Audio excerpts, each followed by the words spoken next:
என் பேரை கெடுத்து விட்டியடா. ஊருக்காரங்களுக்கு முன்னால என்ன தலைகுனிய வச்சு விட்டியடா. யார கேட்டுடா அந்த கடையை போட்டேன்? எடுத்து விட்டுறா. அப்பா விட்டுறா. வாத்தியார் எங்களுக்காக கஷ்டப்பட்டு வச்சு கொடுத்த கடை இது மேல கை வைக்கிற வேலை வேணாம். யாரா வாத்தியாரு? யாரு வாத்தியாரு? போடா போடா போடா. நின்ன கொண்டு போடுவான் பொண்ணு. ரெண்டுல ஒண்ணு இன்னைக்கு பார்த்து வேண்டாம் ஒண்ணு. டேய் வெளியில வாடா. வெளியில நிக்கிற கண்ணு தெரியல. டேய் யார கேட்றா கடை வச்ச? போயா. டேய் யார கேட்றா கடை வச்ச? ஐயரியா அப்ப முடியல வீட்டுக்குள்ளதான் கடையில காலை வச்ச காலை வெட்டி போடுவேன். டேய் காலை வெட்டுவியா? அந்த வெட்டுற கைய ஐயோ ஐயோ போயிடுவேன். பாத்துக்கிறேன். நடக்கட்டும் விடுங்க தம்பி. கட்ட அண்ணா பிரிச்சு போடுங்க. என்னங்க உங்களை தான் நிறுத்துங்க. பசங்க கஷ்டப்பட்டு கடை வச்சிருக்காங்க, அதையாக பிரிச்சு போடுறீங்க. வாங்க. உங்களால எங்க பசங்க கெட்டு குட்டிச்சவரா போயிட்டாங்க. சும்மா இருந்த பசங்களை தூண்டி விட்டு ஊருக்குள்ள பெரிய பிரச்சனை உண்டு பண்ணிட்டீங்களே. அவங்க இங்க கடை போட்டுக்கிறதுனால ஊருக்கு என்ன கடைஞ்சல்? அதுதாங்க இடைஞ்சல. நான் பரம்பரையா வீடு வீடா போய் தான் முடி வெட்டிட்டு வரேன். அவர் துணி எடுத்துட்டு வராரு. திடீர்னு ஒரு கடையை போட்டுவிட்டு எல்லாரும் இங்கதான் வந்து முடிய வெட்டிக்கணும், துணியை போடணும்னா இந்த ஊர்க்காரங்களை அவமானப்படுத்துற மாதிரி இல்ல? எனக்கு அப்படி தோணல. உங்களை நீங்களே அவமானப்படுத்திக்கிற மாதிரி தான் தோணுது. அட போவாத்தியார, கொஞ்சம் விட்டா எங்க பொழப்புல மண்ணள்ளி போட்டுருவோம் போல இருக்க. இருடா. இந்த பாருங்க தம்பி, இதுகெல்லாம் காலங்காலமா கை கட்டியே பழகுனதுங்க. திடீர்னு ராஜா வேஷம் போடுனா ஒத்து வருமா? அதெல்லாம் வராது. நீங்க வாங்க. இவங்க எல்லாம் நல்லா இருக்கணும் நான் இவ்வளவு கஷ்டப்படுறேன். அதை கூட புரிஞ்சுக்க மாட்டேங்கிறாங்க. யாரையா புரிஞ்சுக்க மாட்டேங்கிறாங்க? என்னடா ஒரு வாத்தியாருங்கிற மரியாதை கூட இல்லாம என்னமா பேசிக்கிட்டே இருக்கியே? போடா போடா போங்க எல்லாரும். இத பாருங்க தம்பி, இதுகெல்லாம் நன்றி கெட்டதுங்க. நல்லது செய்யறவங்களே திருப்பி கடிக்கும். உங்க கை பணத்தையே செலவு பண்ணிட்டு நீங்களே என் கெட்ட பேர் வாங்கிக்கிறீங்க. வாங்க வாங்க. இந்த பாருக்கா தாயி, உங்க அப்பா மனசு மாதிரி நம்ம ரெண்டு பேர்த்தையும் ஒண்ணு சேர்த்து வைப்பாங்கிற நம்பிக்கை எனக்கு எப்பவோ போயிருச்சு. நாம ரெண்டு பேரும் ஒண்ணு சேரணும்னா அதுக்கு ஒரே ஒரு வழிதான் இருக்கு. என்ன வழி? பேசாம நம்ம ஒரு குழந்தைய பெத்துக்குவோம். கதையே எதுக்கு சொல்றேன்னா, நாம ஒரு குழந்தைய பெத்துக்கிட்டா பேர முகத்தை பார்த்த சந்தோஷத்துல உங்க அப்பா நம்மள ஒண்ணு சேர்த்து வச்சிருவாரு.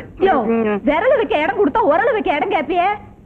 இந்த விஷயம் எங்க அப்பாவுக்கு தெரிஞ்சது உன்னை என்னை ரெண்டா வெட்டி பலி போட்டுருவாரு. எப்படியோ உங்க அப்பன் கையாலதான் நமக்கு சாவுங்கிறது முடிவாய் போச்சு. நம்ம சாகிறதுக்கு முன்னாடி ஒரு குழந்தைய பெத்துக்குவோம். ஒரே ஒரு குழந்தை.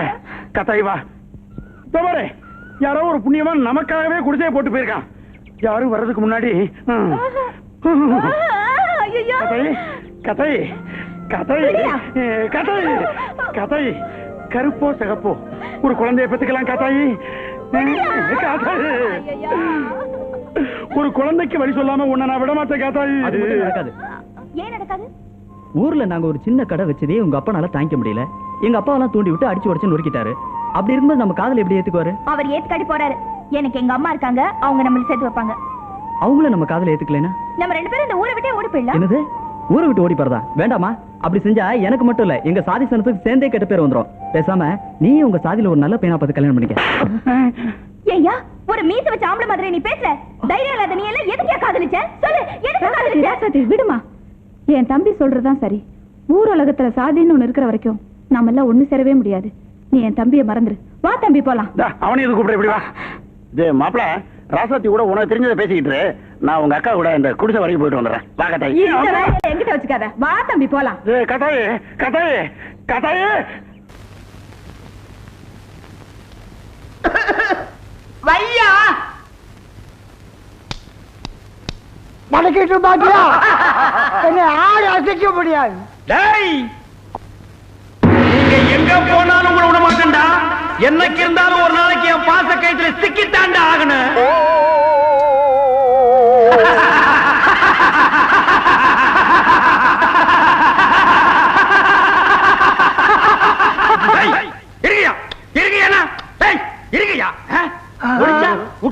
உங்க மனசுல என்னடா நினைச்சிட்டு இருக்கீங்க? நானும் இந்த வருஷம் சாவீங்க, அடுத்த வருஷம் சாவீங்கன்னு பொறுத்து பொறுத்து பார்த்தா ரொம்ப தான் சோதிக்கிறீங்களே. ஐயோ, நான் எத்தனை நாளைக்கு தாயா குழியை வெட்டி வச்சுட்டு காத்துட்டு இருக்கிறது? பாரு, அன்பா மரியாதையா சொல்றேன், இது மார்கழி மாசம். இப்ப செத்த நேரா சொர்க்கத்துக்கு தான் போவேன். ஓடி போய் முதல்ல இடம் பிடிச்சுக்கன்னா ரொம்ப அடம் பிடிச்ச நானே உனக்கு சொல்லிடுவேன். வண்டியில யார் தூக்கிட்டு போறாங்க? அத மேல தெரிக்கணுமா? யோ யோ நிறுத்தியா, வண்டி நிறுத்தியா, வண்டி நிறுத்தியா, யோ நிறுத்தியா. தாத்தாவை எங்கேயே கொண்டு போறீங்க? சொல்லல இரு, சொல்லல. நீ சும்மா சாமி, வண்டியை தூக்கியா, தாத்தா தூக்கி கீழே படியா. தாத்தாவை எங்க கொண்டு போறீங்க? சொல்லல, எங்க தாத்தாவை டாக்டர் பிழைக்க மாட்டான்னு சொல்லிட்டாரு. அவரும் கடைசி காலத்துல மக வீட்டுல தான் சாகணும்னு பிரியப்படுறாரு. அதுக்காக தான் மேட்டுப்பட்டிக்கு அழைச்சிட்டு போறேன். என்ன விளையாடுறீங்களா? யார் வீட்டு பணத்தை யார் ஊருக்கு எடுத்துட்டு போறீங்க? இந்த பணத்தை நம்பி நான் ஊரை சுத்தி கடன் வாங்கி வச்சிருக்கேன். இது என் பணம். என்ன கேட்காம எப்படி நீங்க எடுத்துட்டு போலாம்? நான் விட மாட்டேன். இதனால என்ன நடக்காதியா? சொல்லல, போகும்போது தடுக்காத. இது அங்க போய் போறது தானே. சொல்லல, எங்க தாத்தா செத்தா உனக்கு என்ன கிடைக்கும்? இது பெரிய வீட்டு சாவு. 200 கிடைக்கும், 400 கிடைக்கும். இவ்வளவுதானே? 500 ரூபாய தரேன். இந்தா, தகராறு பண்ணாத. இது நியாயம். இந்த மாதிரி ஊர்ல இருக்கிற எல்லாரும் ஒரு முடிவு கொண்டா அப்புறம் ஏன் சாமி நான் உங்களுக்கு தொல்லை கொடுக்குறேன்? பாப்பா, தாத்தா கொண்டு பாப்பா. ஓட்டியா சாமி, கேளா அங்க போய் பொழைச்சிருச்சுன்னு வைங்க, திருப்பி இங்கேயே கொண்டாந்துருங்க. நம்ம கையாலே அடக்கம் பண்ணிடுவோம். அண்ணே அண்ணே, என்னண்ணே இங்க நின்னுட்டு இருக்கீங்க? அந்த மாடு வீட்டு கிளவி போயிடுச்சு. மாடி விட்டு கிளவி போயிடுச்சா? சாமி, இன்னைக்கு நான் நரிமுகத்துல தான் முடிச்சிருக்கேன். வருமானத்து மேல வருமானம் போடே.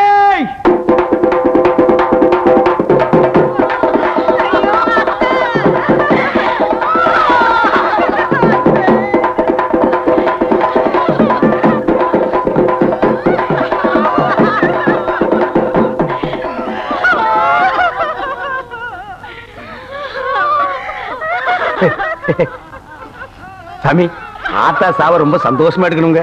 பெரியவங்க நீங்க பார்த்து 5 10 கொடுங்க சாமி. போடுங்க சாமி. வணக்கம்.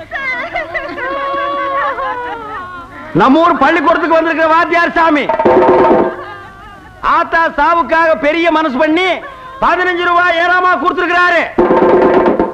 இந்த சூரியனும் சந்திரன் இருக்கிற வரைக்கும் அவர் மட்டும் நல்லா இருக்கணும்.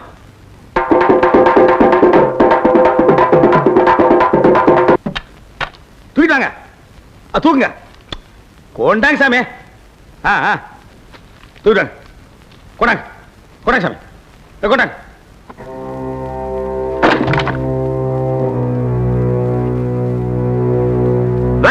அது ஏன் காசு? அங்கேயும் வாங்கிக்கிறாங்க, இங்கேயும் வாங்குறானுடா. போடுங்க, அரிசி போடுறவங்கள போடுங்க சாமி. சாமி, அரிசி போடுறவங்கள போடுங்க. போடுங்க சாமி.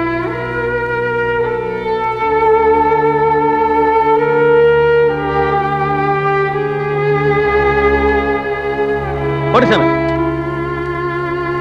போடுப்பா, போடு. போடு சாமி. என்ன 10 பைசா 5 பைசாவு இதை வச்சுட்டு என்னையா பண்றது? நீ எல்லாம் இருக்கே சாவுக்கு வந்த. இந்தா, இதை எடுத்துட்டு போய் பீடி வாங்கி கொடு. இவெல்லாம் சாவு வீட்டுல சோறு வந்தவன். நாங்கெல்லாம் பொழைக்க வேண்டாமா? இந்த மாதிரி உங்க எல்லாருக்கும் நான் சொல்றேன், இந்த 5 பைசா 10 பைசா வச்சிருக்க கிராக்கி எல்லாம் போனதுக்கிட்ட வந்தீங்க, உங்களே வச்சு எரிச்சிருவேன். என்ன விளையாடுறீங்களா? காசு போடுறவங்களா போடுங்க சாமி, போடுங்க. என்ன எல்லாரும் போட்டு வச்சா அவ்வளவுதானா? இது புறா.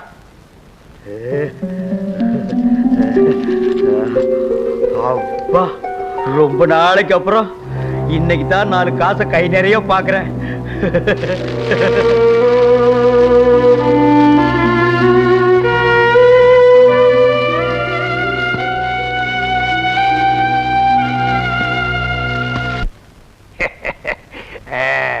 பங்கஜம், ஏனா முதல்ல கல்யாண விஷயமா போறோம். சவுன நன்னா இருக்கான்னு பாரு. எழுத்தாப்புல யாராவது வந்துட போறா. ஆகட்டும்.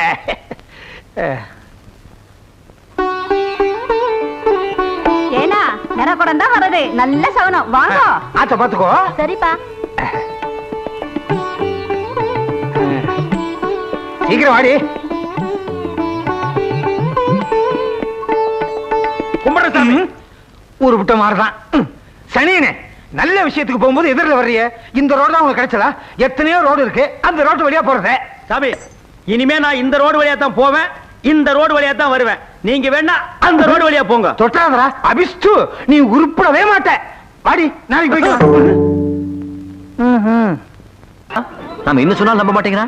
அந்த அளவுக்கு நாட்டாம எங்க ஊர்க்காரங்களை கைக்குள்ள போட்டு வச்சிருக்காரு சாமி. இல்லன்னா நீங்க கஷ்டப்பட்டு கட்டி கொடுத்த கடையா எங்க அப்பா பிரிப்பானா? அதுக்கெல்லாம் கன்றி பொருட்டுங்க. இதெல்லாம் என்ன சொன்னாலும் திருந்தாதுங்க. வணக்கம். தலைப்புச் செய்திகள். நமது பாரத பிரதமர் திரு நரசிம்மராவ் அவர்கள் வெளிநாட்டு சுற்றுப்பயணத்தை வெற்றிகரமாக முடித்துக் கொண்டு டெல்லி திரும்பினார். தமிழக அரசு சம்புவராயர் மாவட்டத்தை வறட்சி மாவட்டமாக அறிவித்துள்ளது. குளம் வெட்டுதல், ஏரிகளில் தூர்வாருதல் போன்ற நிவாரண பணிகளுக்காக முதல் கட்டமாக 50 லட்சம் ரூபாயை ஒதுக்கியுள்ளது. பணிகள் துரிதமாக நடைபெற்றுக் கொண்டிருப்பதாக பொதுப்பணித்துறை அமைச்சர் நேற்று சட்டசபையில் கேள்வி நேரத்தின் போது தெரிவித்தார். நம்ம மாவட்டத்துல குளம் வெட்டுறதுக்கு அரசாங்கத்துல பணம் கொடுக்கறதா இப்ப சொன்னாங்களே, அது உண்மையா சாமி? டிவில பொய்யா சொல்லுவாங்க. அப்போ கவர்மெண்ட்ல கொடுக்கிற பணத்தை எல்லாம் நம்ம நாட்டாம அமைக்கிறான். நாளைக்கு வச்சுக்கிறான் அவனை. நாட்டாம இந்த கவர்மெண்ட் ரோடு போடுறது, குளம் வெட்டுறது இதெல்லாம் உங்களுக்காகவே செய்யறாங்கன்னு நினைக்கிறேன். இந்த குளத்துல எப்படியும் ஒரு 20 அமைச்சிட மாட்டீங்க? யோ, மெதுவா பேசியா, பக்கத்துல கேட்க போகுது. கேட்டுச்சு? அது சரி. என்னையா அவன் வேலை செய்யாம அப்படியே உட்கார்ந்து இருக்கான்? இவாளுக்கு மூளைதான் இல்ல, உடம்பு நல்லா இருக்குமே, அப்படியே சும்மா உட்கார்ந்துருக்க. என்ன கேட்டா வா.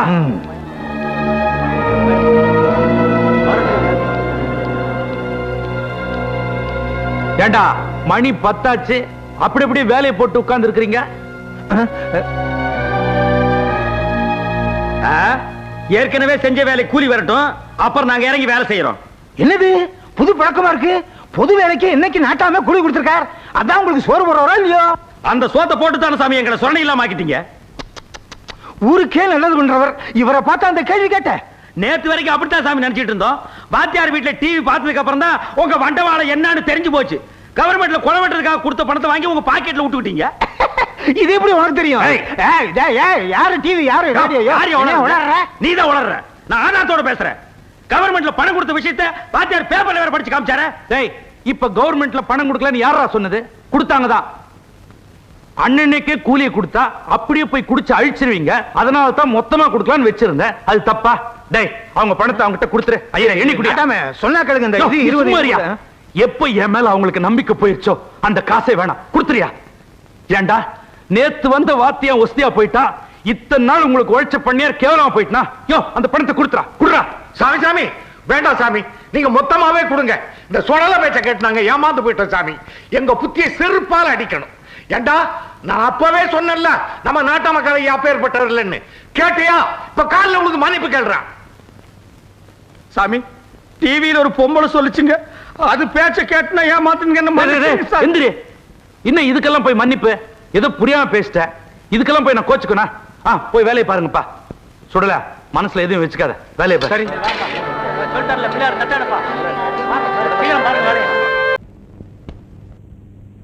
டேய் கர்வட்ட, வாத்தியார் வந்து எல்லாரையும் பள்ளிக்கூடத்துக்கு புடிச்சிட்டு போறாடா. அப்படியா? வாங்கடா, எங்கயாவது போய் ஓடி ஒளிஞ்சிக்கலாம். வாடா, சீக்கிரம் வாடா. வாடா சீக்கிரம். டேய் நீங்க வா. நீ அங்க போயிடலாம். டேய் இங்க வாடா. டேய் வீரே போறா. அவன வாத்தியார் அச்சாரன்னு போய் கேட்கலாம். வாடா. வா. வீரையா இல்லடா. நேத்து நீ பள்ளிக்கூடம் போனியே, உன்னை வாத்தியார் அடிச்சாரா? இல்லடா, நல்ல வாத்தியார்டா. எனக்கும் முன்னாடிக்கெல்லாம் மிட்டாய் தந்தாடா. நெசமாவா? ஆமாப்பா, நீ பள்ளிக்கூடத்துக்கு வந்தா உனக்கும் சாக்லேட் கொடுப்பேன்.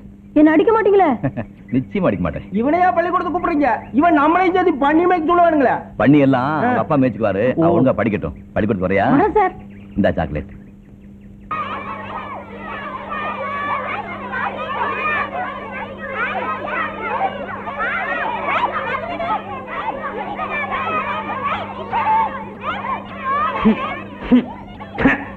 என்னையா பள்ளிக்கூடத்துக்கு வந்த இந்த நாத்தனாருது? பின்ன ஆடு மேய்க்கிறவா, மாடு மேய்க்கிறவா, பண்ணி மேய்க்கிறவா, இவ எல்லாத்தையும் கொண்டு வந்து ஒரே இடத்துல அடைச்சா நாட்டை அடிக்காம சிங்கப்பூர் செண்டு வாசம் அடிக்கும்.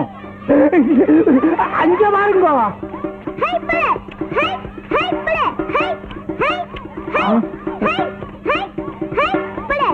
என்னையா அது? என் பையன் சாவு குத்தலாம் ஆடுறான். யாரு அவன் கத்து கொடுக்குறவன்? வெட்டியான் பையன் தான். வெட்டியான் பையனா? ஐயோ, என் பையனுக்கு வெட்டியான் பையன் கத்து கொடுக்கறதா? என்ன அக்கிரமையா அது?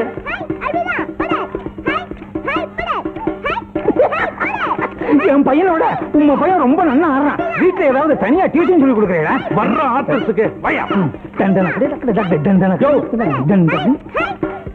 டேய் டேய், ஏண்டா வெட்டியாமையும் கூட சேர்ந்து கூத்து ஆடுறா? அதுக்குள்ள குழந்தைய வச்சு என்ன பிரயோஜனம்? நிறுத்துங்க. இவாளெல்லாம் ஒன்னா உட்கார வச்சாலும் வாத்தியான் அவனை கேட்கணும். எங்க இருக்கிறான் அந்த வாத்தியான்? அப்பா, அபிஷ்டு பக்கத்திலே வராத. இனிமே நீ ஆத்துக்கே வரக்கூடாது. வாடா, எங்க வீட்டுக்கு போலாம். என்ன வாத்தியார் தம்பி சௌக்கியமா? வாங்க வணக்கம். உன்னையும் பள்ளிக்கூடத்தையும் ஒரு பார்வை பார்த்துட்டு போலான்னு வந்தேன். முன்னெல்லாம் வந்து பள்ளிக்கூடத்தை பார்த்தா எங்கேயாவது மூலையில ஒரு பையன் உட்கார்ந்து இருப்பான். நீ என்னடனா ஒரு பெரிய கூட்டத்தையே கொண்டாந்து சேர்த்து விட்டு இருக்க. உன் முயற்சி ரொம்ப பாராட்டுறேன் தம்பி. பள்ளிக்கூடத்துல பிள்ளைங்க நிறைய இருந்தா தானே கலகலப்பா இருக்கும். உன் நல்ல மனசு எனக்கு புரியுது தம்பி. இந்த ஊர் ஏழை பழையங்களுக்கு புரிய மாட்டேன்.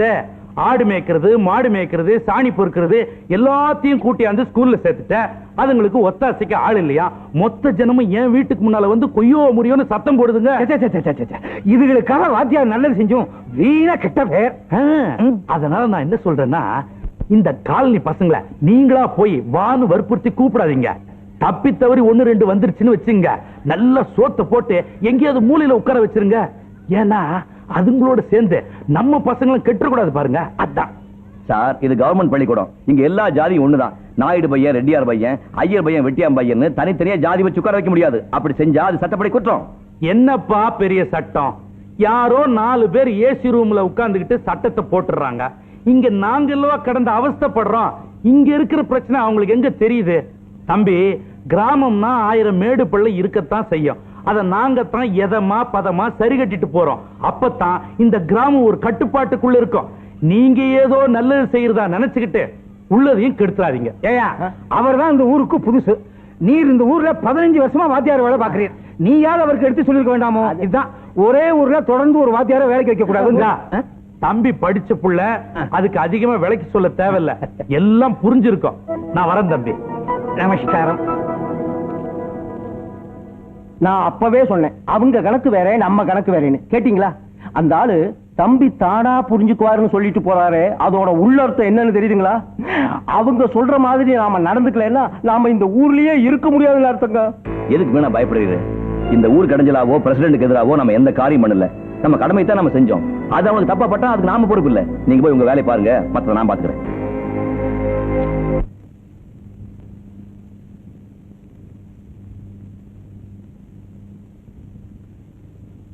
வீட்ல ஆக்கல இல்லப்பா.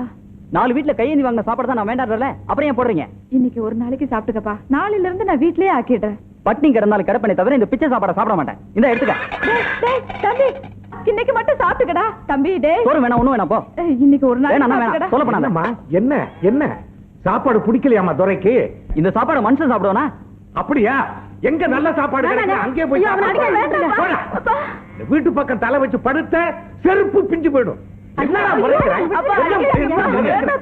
என்னது தோளுக்கு மேல வளர்ந்த பிள்ளை போய் கை நீட்டி அடிக்கிறீங்களே? இதுவா பிள்ளை? இவனை பெற்றதுக்கு ஒரு கழுதையை பெற்றிருந்தால அது ஒத்தாசையா இருந்திருக்கும். இந்த வயசுல நாங்க 2 பேரும் வேகாத வெயில்ல கஷ்டப்பட்டு வர்றோம். இவன் வெட்டித்தனமா ஊரை சுத்திக்கிட்டு வர்றதும் இல்லாம அது சரியில்லை இது சரியில்லைன்னு திமிர்த்தண்டம் பண்ணிக்கிட்டு இருக்கான். ஏன்பா, வயசான காலத்துல பெத்தவங்க உதவியா இருக்கிறதானப்பா படிச்ச பிள்ளைக்கு அழகு. நான் என்ன சார் பண்ணுவேன்? நானும் வேலைக்காக பல இடத்துல அலைஞ்சிட்டு தான் இருக்கேன். ஒரு வேலையும் கிடைக்கலையே. அதான் கவர்மெண்ட்காரன் வேலை கொடுக்க மாட்டான் தெரியுது இல்ல? தூக்கி போட்டு சொந்த வேலையை செய்ய வேண்டியதானே? அதுலயும் கௌரவம் பாக்குறான். நான் ஒன்னும் கௌரவம் பாக்கல. செய்யற தொழிலுக்கு ஒரு மரியாதை வேணும் தான் சொல்றேன். வாத்தியாரையா, நீங்களே சொல்லுங்க. இவன் BA படிச்சிருக்கா, நானும் 8ஆம் கிளாஸ் வரைக்கும் பாஸ் பண்ணிருக்கேன். எங்களை அனுப்பி வீடு விடா போய் சோறு வாங்கிட்டு வா, துணி எடுத்து வாடா, இது கேவலமா இல்லையா? எங்களுக்கும் தன்மானம்னு ஒண்ணு இருக்குல்லங்க. என்னடா பெரிய தன்மானம்? 10 பைசாவுக்கு பிரயோஜனம் இல்லாத படிப்பை படிச்சுக்கிட்டு தன்மானமா? தன்மானம் காசை கரியாக்கணும் இல்லாம பேசுறான் பாருங்க. இழக்கிறாங்க போங்க சின்ன பசங்க. வாங்க தம்பி, உங்க ஃபீலிங்ஸ் எனக்கு புரியுது. படிச்ச பிள்ளைங்களை அனுப்பி வீடு விட போய் துணி எடுத்துட்டு வா, சோறு எடுத்துட்டு வான்னு சொன்னா மனசு கஷ்டமா தான் இருக்கும். அதுக்காக அப்பா அம்மாவுக்கு பாரமா இருக்கலாமோ? உங்களுக்குன்னு ஒரு வேலை கிடைக்கிற வரைக்கும் ஏன் நீங்களே சொந்தமா தொழில் பண்ணக்கூடாது? சார், நாங்களும் சொந்தமா தொழில் பண்ணலாம்னு நினைச்சுதான் பேங்க்ல லோன் வாங்கி கோழி பண்ண வைக்கலாம்னு போனோம். அதையும் கம்பெனிக்கு எடுத்து விட்டாங்களே. அவங்களே எடுத்துட்டாங்களா? ஆமா சார். ஏற்கனவே இந்த பசங்க 4 எழுத்து படிச்சுட்டு என்ன மதிக்கிறது இல்ல. இதுல கோழி பண்ண வேற வச்சுட்டானுங்கன்னா ரொம்ப கொழுப்பேறிடுமையா. இன்னைக்கு தாங்க நீங்க ரொம்ப தெளிவா பேசுறேன். இவாளை இப்படியே விட்டா இன்னைக்கு கோழி பண்ண வைப்பாங்க, நாளைக்கு பால் பண்ண வைப்பாங்க, அதுக்கப்புறம் பண்ணையாரே ஆயிடுவாங்க. 4 காசு கிடைச்சா உங்களை எதிர்த்து எலெக்ஷன்லயே நிப்பாங்க. இவாளை இப்படி விட்டு வைக்க கூடாது. ஆரம்பத்திலே இவாளை தட்டி வைக்கணும். உங்க குணமே 4 பேர் நல்லா இருக்கணும்னு நினைக்கிறதானே? ஆண்டியப்பா, நானும் யோசிச்சு யோசிச்சு பார்த்தேன். உங்க பையனுங்க ஒரு தொழில் ஆரம்பிக்கிறாங்கன்னா இந்த ஊர்லயே முதல் சந்தோஷப்படுற ஆள் நான் தான். அதத்தான் இப்ப என்கிட்ட சொல்லிட்டு இருந்தார். என்ன ஒண்ணு, போயும் போயும் கோழி பண்ண ஆரம்பிக்கிறாங்களே நினைக்கும் போதுதான் மனசுக்கு ரொம்ப கஷ்டமா இருக்கு. இது மத்த தொழில் மாதிரி இல்ல. ஏதாவது நோய் நொடி வந்ததுன்னு வச்சுக்க, மொத்த கோழிய செத்து போயிடும். அதுக்கப்புறம் வாங்கின கடனை அடைக்க முடியாம நீங்க கம்பி எண்ண வேண்டியது வரும். நான் தான் வந்து உங்களை ஜாமீன்ல எடுக்கணும். கோழியில இவ்வளவு விவகாரம் இருக்குன்னு எங்களுக்கு தெரியாம போச்சே சாமி. எங்க புத்திய செருப்பால் அடிக்கணும். இதுதான் உங்களுக்கும் எங்களுக்கும் உள்ள வித்தியாசம். இந்த தொழிலே வேண்டாம், அதை இப்படி கொடுங்க. ஐயா எதை சொன்னாலும் நல்லதுக்கு தான் சொல்லுவாரு. நீ கிழிச்சு போடல. தம்பி, என்னதான் சரி பண்ணாலும் ஒருத்தன் வளர்ச்சியை இன்னொருத்தன் தடுக்கவே முடியாது. முயற்சி பண்ணா நீங்க நிச்சயம் முன்னுக்கு வந்துடுவீங்க. சொந்தமா நீங்க தொழில் பண்றதுக்கு நான் என்ன செய்யணும்னு சொல்லுங்க, டெஃபினட்டா செய்யறேன். எனக்கு ஒரு சின்ன செலவு கடை வச்சு கொடுத்துருங்க சார், அதுவே போதும். அப்படியே எனக்கு ஒரு சலூன் கடை வச்சு கொடுத்துட்டா இந்த வட்ட கிராப்பு, கோண கிராப்பு, உச்சி குடுமி இதெல்லாம் தூக்கிட்டு நம்ம ஊரையே அமெரிக்கன் ஸ்டைல்ல கொண்டாந்துற சார்.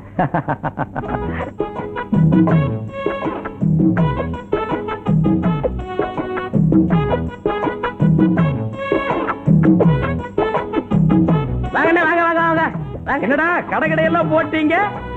ஆமாண்ணே, எல்லா வாத்தியார் முன்னே அவர் தான் போட்டு கொடுத்தாரு. மாணிக்கத்துக்கு லேம்ப் கடை, எனக்கு கட்டிங் கடை. போன பாத்தீங்களா? மைக்கேல் ஜாக்சன் முடிதிருத்த நிலையம், உரிமையாளர் பெக்கர் பெல். அது என்னது பெக்கர் லொள்ளு? அந்த ஒண்ணுதானே இந்த கடையோட அழகையே கெடுக்குது. அதை தூக்கி தூர போடுற. சரி, இந்தா நம்ம பையனுக்கு முடி நல்லா வெட்டி விடு. ஹலோ, போன பாத்தீங்களா? Step cutting 8 rupees, disco cutting 6 rupees, சிறுவர்களுக்கு 3 ரூபீஸ். எப்படி வசதி? இது என்னமோ இது எனக்கு எல்லாம் நல்லதுக்கு படுறதா தெரியல. இதெல்லாம் வெட்ட தெரிஞ்சவங்க எழுதி வச்சுக்க வேண்டிய போடு. நீ எல்லாம் குத்து மதிப்பா வெட்ட போய்தானடா. இந்தா வெட்டி விடு, நாளை காசு தரேன். நோ, கடன் அன்பை கெடுக்கும். காசு இருந்தா உள்ளவா, இல்லனா போயிட்டே இரு. எனக்கு ஏகப்பட்ட கிராக்கி உட்கார்ந்துருக்கு. அப்படியா? வாடா நைனா, வா வா நைனா. நீ ஏய், என்னைக்கு இருந்தாலும் நீ ஒரு நாளைக்கு என் குளிக்கு வந்துதாடா தீரணும். அன்னைக்கு ஒன்னு அரையும் குறையுமா புதைச்சு இந்த பெருச்சாளி மண்டை கண்ணையும் காதையும் நாய் நாரி பிச்சை எடுத்து போக வைக்கிறேன்டா. வாடா. ஏண்டா எங்களை அவமானப்படுத்தணும்னே இப்படி எல்லாம் செய்யறீங்களாடா? பிடிக்கலன்னா சொல்லுங்கடா, நாங்கெல்லாம் ஊரை விட்டு போயிடுறோம். நீங்க நிம்மதியா இருங்க. சாமி, உங்களை நம்பித்தானே சாமி நாங்கெல்லாம் இந்த ஊர்ல வாழ்ந்துகிட்டு இருக்கோம். நீங்களே போறோம்னு சொன்னீங்கன்னா எப்படி? பின்ன என்னடா, உங்க பசங்க எல்லாம் சேர்ந்து கடை ஆரம்பிச்சிருக்காங்களா? அங்கதான் நாங்க போய் முடி வெட்டிக்கணுமா? அங்கதான் நாங்க போய் தலைவைக்கு துணி போடணுமா? அந்த அளவுக்கு நாங்க ஊர்க்காரன் கேவலமாயிட்டோமா? உடனே நீங்க ஒரு சலூன் ஆரம்பிக்கிறேன், நான் வந்து அங்க முடி வெட்டிக்கிறேன். அவளுக்கு போட்டியா உருவாக்க வேண்டாமா? சாமி, இப்படி ஒண்ணு நடந்ததே எங்களுக்கு தெரியாது சாமி. சாமி, நாங்க 2 நாளா ஊர்ல இல்லீங்க சாமி. கல்யாணத்துக்காக வெளியூர் போட்டோம் சாமி. புதுசா வந்திருக்கிற வாத்தியார் பேச்ச கேட்டுக்கிட்டு அந்த உருப்படாதுங்க இப்படி எல்லாம் பண்ணிக்கிட்டு இருக்குதுங்க. உங்களை அவமானப்படுத்தின அதுகளை இப்பவே போய் வெட்டி பொலி போட்டுறா சாமி. வாடா, நீ பிள்ளைகளே இல்லாட்டிலும் சரி, இன்னைக்கு அவங்களுக்கு ஒரு முடிவு கட்டிடுறோம். நாட்டாம நம்மளை விட வேகமா போறீர். அப்பனும் பிள்ளையும் மோத விட்டு நீங்க நல்ல பேர் எடுத்துட்டே. அதனால்தான் நான் பிரசிடென்டா இருக்கிறேன், நீ பஞ்சாங்கம் பாத்துட்டு இருக்க. இதுவும் பாயிண்ட்.